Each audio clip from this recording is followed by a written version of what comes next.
Gjithë kontabilistëve ditën ndërkombëtare të kontabilitetit. Për rëndësinë e kontabilistit, sfidat e tyre dhe tatimet u fol të hënën e ditën ndërkombëtare të kontabilitetit, në një konferencë të organizuar nga Instituti për Kontabilitet dhe Auditim në AAB. Drejtori i Administratës Tatimore të Kosovës, Mentor Hyseni, derisa foli për raportimet financiare, tregoi edhe për funksionin e kontabilistit si u lidhse mes institucioneve.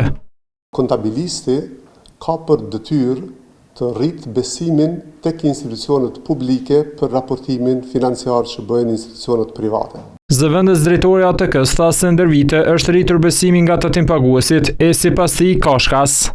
Është fituar bukur shumë një besim i mirë në administratën tatimore, ku është një sistem i cili po ju ofron të gjithë tatimpaguesve mundësinë e deklarimit dhe të pagesës të gjitha tatimeve. Megjithatë vlerësohet se në këtë drejtim duhet të punohet edhe më shumë, për shkak se ka biznese të cilat vazhdojnë të ikin tatimeve.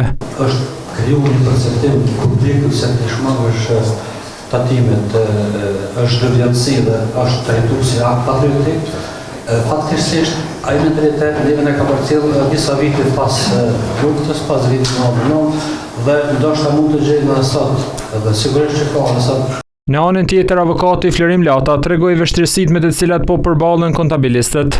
Praktik hasim raste kur dallon interpretimi i dispozitës të njëjtë nga një region në regionin tjetër apo nga një departament në departamentin tjetër, dhe kjo nuk është e mirë për një tatimpagues i cili planifikon si do ta interpretojë një dispozitë apo si të bëjë një deklarim tatimor, duke e vënë kryesisht kontabilistin në një pozitë tepër të palafmueshme. ATK po synon që të rritë shërbimet elektronike nga 58 sa janë tani në 64 sash.